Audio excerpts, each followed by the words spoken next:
तो बच्चों आज डेट क्या है? 5 अप्रैल। सब्जेक्ट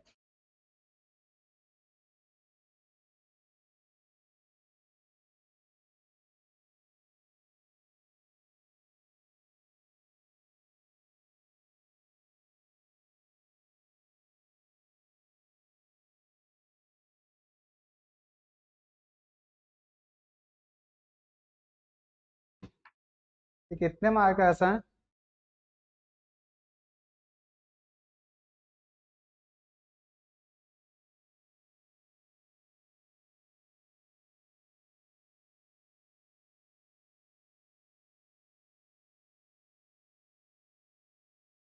ये कितने ट्रायंगल्स हैं? ये कितने मार्क का है? They are 1 2। कितने ट्रायंगल्स हैं? 1 2 3।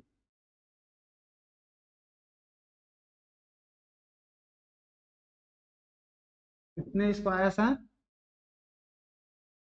4।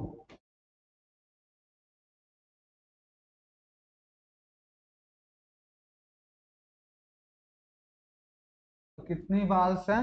1 2 3 4 5। बच्चों अब हम इसका पेयर करना सीखेंगे। पहले का पेयर मतलब 2 का पेयर बनाएंगे हम। तो पहले का 1 2, दूसरे का 1 2 और एक बच जाएगा बच्चों। तीसरे का 1 2 1 2। इसमें 1 2 1 2। तो बच्चों जिसका पेयर बन जाएगा, जैसे कि इसका पहले वाले का ट्रायंगल्स का नहीं बना, फिर स्क्वायर्स का बन गया, बॉल का नहीं बना, तो जिसका पेयर बनता है उसको हम क्या बोलते हैं? Even number. और जिसका पेयर नहीं बना, जैसे कि ट्रायंगल्स का, स्क्वायर्स का, उसको क्या बोलते हैं हम लोग? Odd number. तो आज हम लोग पढ़ेंगे इवन एंड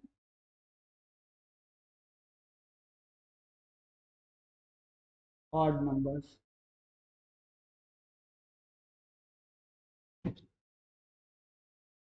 इवन का डिफिनेशन क्या हो जाएगा? दी नंबर्स और object which are paired is said to be even। Odd का सीधे अपोजिट बोल दीजिए इसका। द नंबर्स और objects which are not paired is said to be said to odd।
Good morning, students.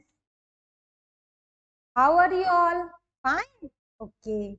What is date today? 4th of April. Good. Which month is going on? April.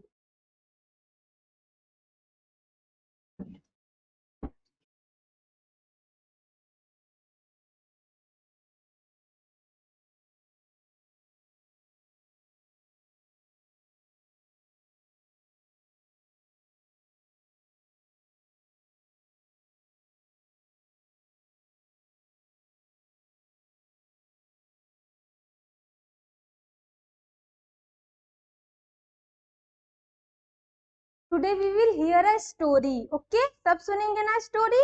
Okay. There is a man. There is a man, Mr. John. Who? Mr. John. He is a tall man. Let us draw Mr. John. Okay. Everybody, let everybody look at the blackboard.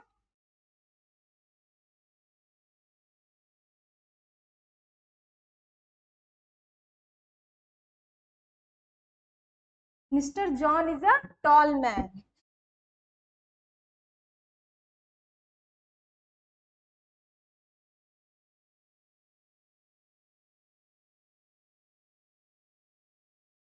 He has two kids. How many kids he has? Two kids. Let us draw two kids.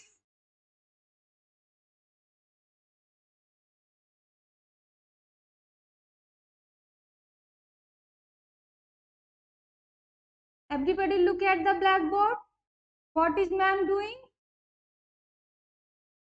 He has two kids. And he has a beautiful car also. Beautiful car also. Let us draw car.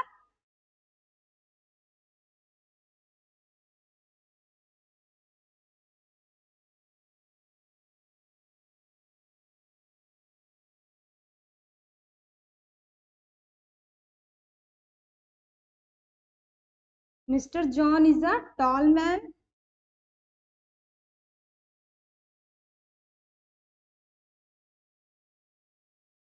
He has two kids.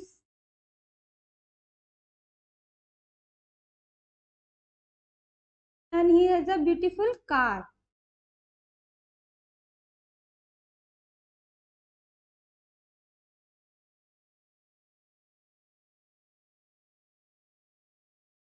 In previous class we have studied about noun na? What is noun? Shivam आप बताओ. Yes, noun is the name of person, place or thing. Good. So here what is noun? Tall man, two kids,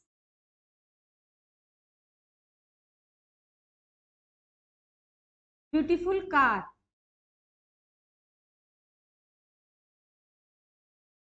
So here what is noun? Man, good, nice. And here kids, good. And here car. And what called this such type of words? Anybody knows? No, no. Okay. So today we will study about adjective. These type of words called adjective and describing words. Okay. So today topic is about adjective.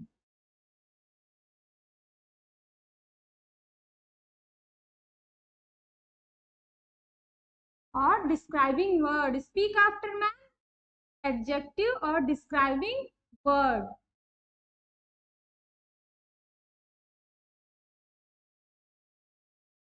What is an adjective? Okay. तो हम पढ़ेंगे adjective के बारे में. Okay.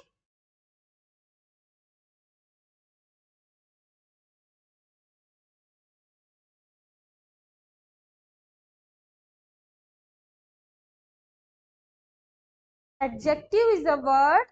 Speak after me. Adjective is a word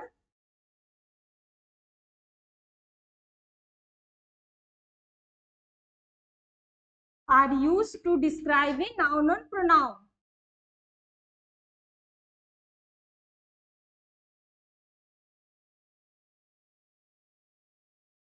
Describe a noun or pronoun.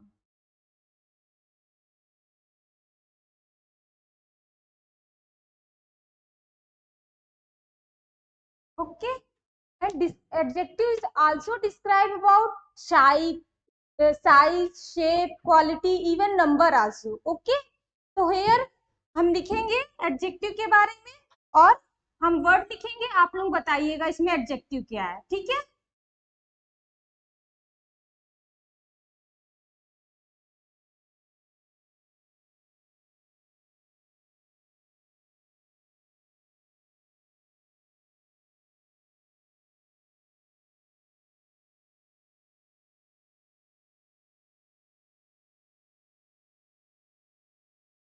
Good, अब आप बताओ, आपको कीर्ति आप बताओ कहाँ इसमें एडजेक्टिव क्या है।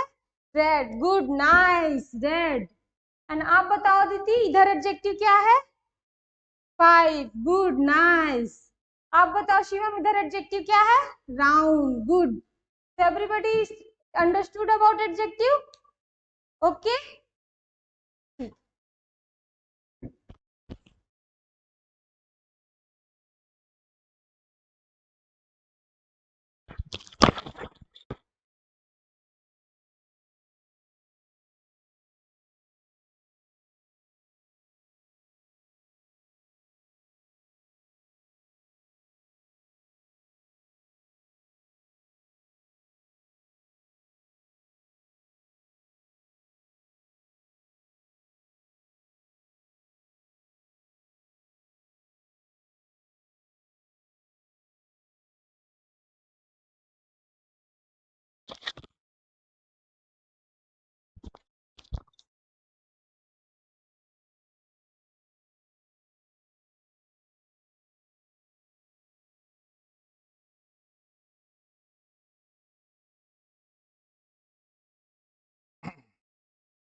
अभी विष्णु जी के द्वारा टीचिंग की गई यहाँ पे, और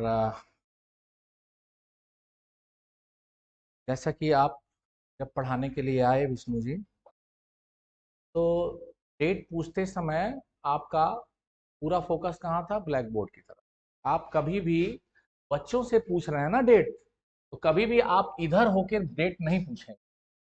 पूछने का काम बच्चों से है, तो बच्चों की तरफ आपका ध्यान होना चाहिए, और उनसे ही जब आप डेट निकलवा रहे हैं तो आप उनकी तरफ देखें भी, आई साइट आपकी कांटेक्ट में होनी चाहिए बच्चों, ठीक है।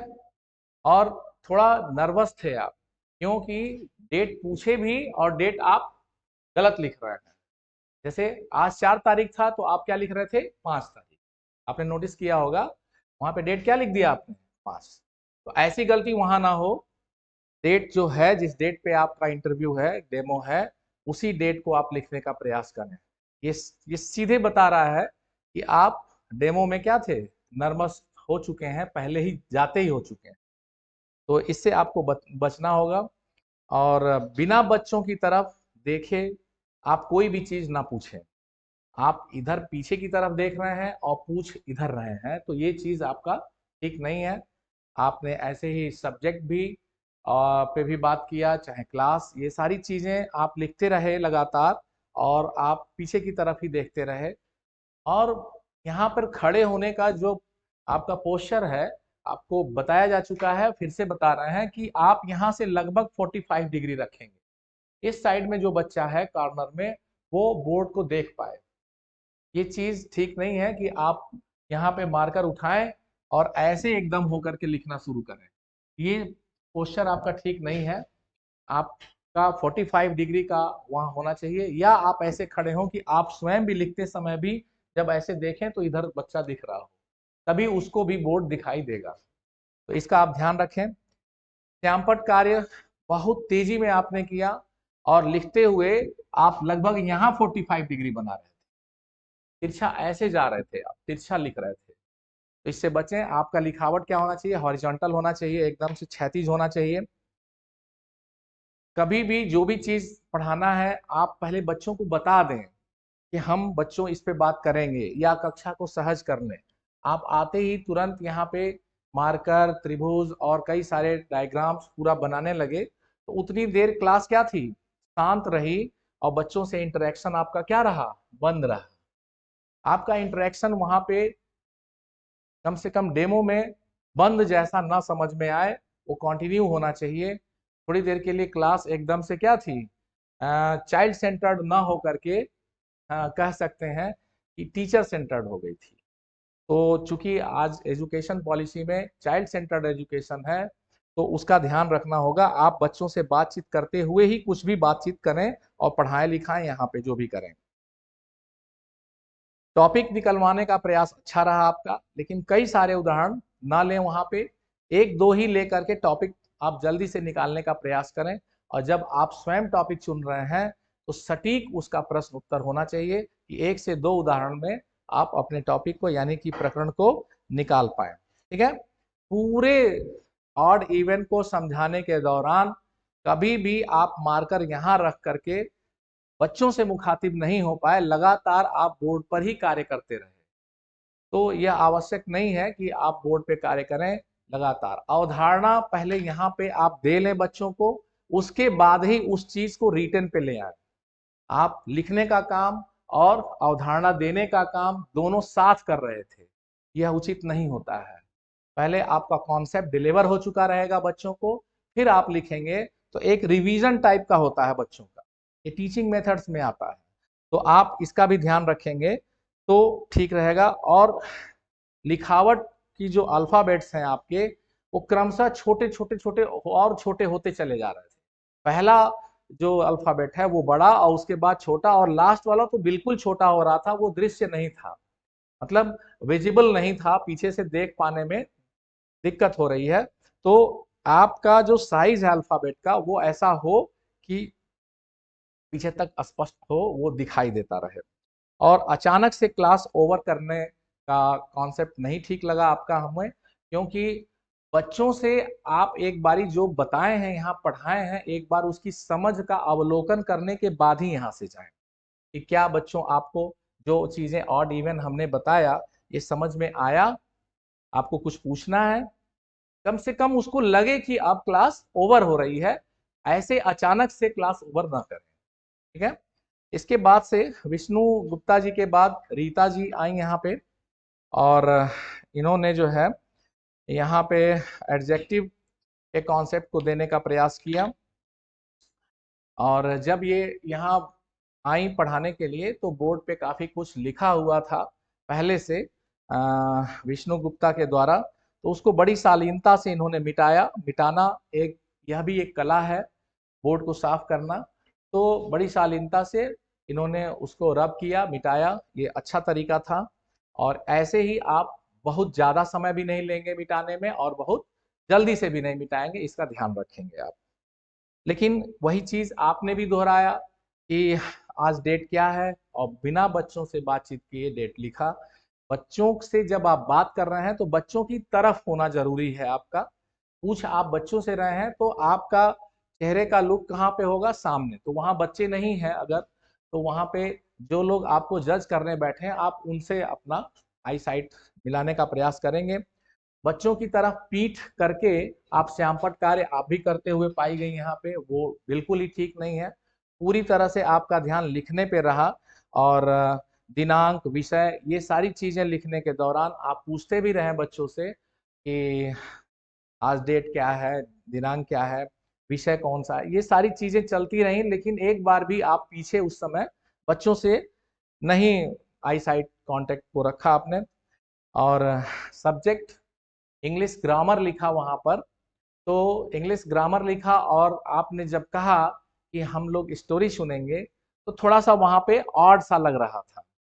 तो पहले स्टोरी सुनने वाला जो बात था वो सब्जेक्ट लिखने के पहले ही यहाँ पे शुरू कर लेना चाहिए था, मुझे ऐसा लगा, क्योंकि थोड़ा सा वहां पे कंट्राडिक्शन लग रहा था कि स्टोरी सुनाने जा रहे हैं, मतलब लग रहा है क्लास को अभी सहज कर रहे हैं ये, अभी हमें ऐसा लग रहा था कि क्योंकि क्लास को कविता कहानी के माध्यम से सहज करते हैं। और फिर स्टोरी सुनाने के दौरान आप जो स्टोरी सुना रहे हैं तो यहाँ पे हर चीज उसके जो स्टोरी के जो कंपोनेंट हैं, जो पार्ट हैं, सबको ड्रा कर रहे थे। उसको आसानी से किया जा सकता था। टॉल मैन, बच्चों आप टॉल मैन देखे हैं तो कोई बच्चा उसका जवाब देता, किड्स पे भी बात कर सकते थे बच्चों से, और कार पे भी बात कर सकते। बेहतर होता बच्चे, चूंकि कक्षा 4 के थे आपके, तो 4 के बच्चों का पूर्व ज्ञान इतना है तो कहानी कोशिश करें यहाँ पे कम से कम श्यामपट पे जाएं। कहानी सुनाने का एक अलग ही हाव भाव होता है। उन सब चीजों के साथ ताल है तो थोड़ा सा ऐसे करके एक्सप्रेशन दें कि लंबा है वो। कार है तो कार के बारे में थोड़ा सा एक्सप्रेशन आना चाहिए कि कार आप देखे हैं, कहाँ देख लिया कार। तो इस तरह से कुछ क्लास में कनेक्शन बनना चाहिए टीचर का बच्चे का। तो क्योंकि कहानी जो होती है वो दोनों तरफ से चलती है, कहानी एक तरफ से बढ़ नहीं पाती है। तो लगातार आप बोर्ड पे ड्रा करके कहानी जो बता रहे थे, तो फिर हम ये भी नहीं समझ पाए कि अब ये, हमें शुरू में लगा कहानी पढ़ा रही हैं तो कहानी से आप क्लास को सहज कर रही हैं, फिर आप ड्रा करने लगी तो अब ये सहजता वाला चीज नहीं रह गया वहां, तो थोड़ा सा वहां कंफ्यूजन हो रहा था। फिर थोड़ी देर के बाद से कहानी के माध्यम से आपने अपना टॉपिक निकाला कि यहाँ पे आप एडजेक्टिव पढ़ाने जा रही हैं। तो इसमें थोड़ा सा उतार चढ़ाव की स्थितियां बनी कि समझ में नहीं आ रहा था कि आप किधर जाना चाह रही हैं। तो बेहतर होगा, जब एडजेक्टिव आपको पढ़ाना था तो शुरू में डायरेक्ट आप कुछ एक दो उदाहरण ऐसे ले आए जिसमें एडजेक्टिव का प्रयोग हो रहा हो और डायरेक्ट आप प्रकरण पे आए। अगर कहानी सुनाना है और तब एडजेक्टिव को आपको निकलवाना है प्रकरण, तो आप बेहतर होगा कि इंग्लिश ग्रामर शब्द वहां पहले सब्जेक्ट भी ना लिखें, पहले कहानी करा लें और तब जब आप आ गए एडजेक्टिव पे तब इंग्लिश ग्रामर लिख के फिर एडजेक्टिव भी लिख दें। नहीं तो वहां ये वाला कंफ्यूजन चलेगा कि आप किस चीज की तरफ बढ़ रही हैं। ठीक है, और वही चीज आपका भी रहा, कहानी आप सुनाते रहें लेकिन पूरे उसके दौरान आप श्यामपट कार्य भी करती रहीं। तो ये चीजें थोड़ा सा ऑड लग रहा था। और यहाँ पे क्लास आपकी जो है सीरियस लग रही थी। आप एडजेक्टिव पढ़ा रहे हैं तो एडजेक्टिव ऐसी चीज है कि वो टॉपिक है आपकी विशेषता बताना, और विशेषता में भी सीरियसनेस आए तो ये चीज थोड़ा सा ऑड लग रहा था। तो क्लास में बच्चों से एकदम से इंटरेक्शन की थोड़ी कमी पाई जा रही थी वहां पे, इसलिए क्लास जो है सीरियस हो रही थी। तो क्लास कभी भी आप जब पढ़ाएं तो आपके चेहरे का एक्सप्रेशन, हंसना, मुस्कुराना, चेहरे का एक्सप्रेशन नॉर्मल रखना, ये सारी चीजें वहां पे आप जरूर रखें, तभी क्लास सहज रहेगी। क्योंकि आप प्राइमरी सेक्शन को पढ़ा रहे हैं तो जो भी बातचीत हो तो जो उस साइड से आप जवाब ले रहे हैं उस जवाब में थोड़ा सा हंसी और मुस्कुराहट के साथ उसको डिलीवर करें, कि जिससे बच्चे को ये लगे कि उसको पुनर्बनल मिल रहा है और उसको शाबाशी दी जा रही है। फिर बाद में आपका हमने देखा कि बार बार एक ही तरह का पुनर्बलन, गुड, नाइस, एक ही पुनर्बलन 2-3 बार दिया गया है। तो 3 बच्चे हैं, तीनों ने जवाब दिया तो तीनों को एक ही पुनर्बलन देना ठीक नहीं है। सबका पुनर्बलन क्या होना चाहिए, सबको सपोर्ट जो आप करेंगे वर्ड से वो अलग अलग करेंगे तो ज्यादा बेटर होगा। इन सब चीजों का आप ध्यान रखें अगर, तो आपकी कक्षा और भी बेहतर हो सकती है। और सबसे ज्यादा जरूरी होगा कि कोई भी बातचीत आप बच्चे से करें तो आपका चेहरा बच्चों की तरफ ही होना चाहिए। आप श्यामपट की तरफ देखेंगे और बच्चों से बात करेंगे तो बहुत ही बैड इंप्रेशन इसका होगा। तो इन सुझावों का आप आगे से ध्यान रखेंगे, मुझे लगता है तो आपकी क्लास जो है और भी इफेक्टिव हो जाएगी। ठीक है।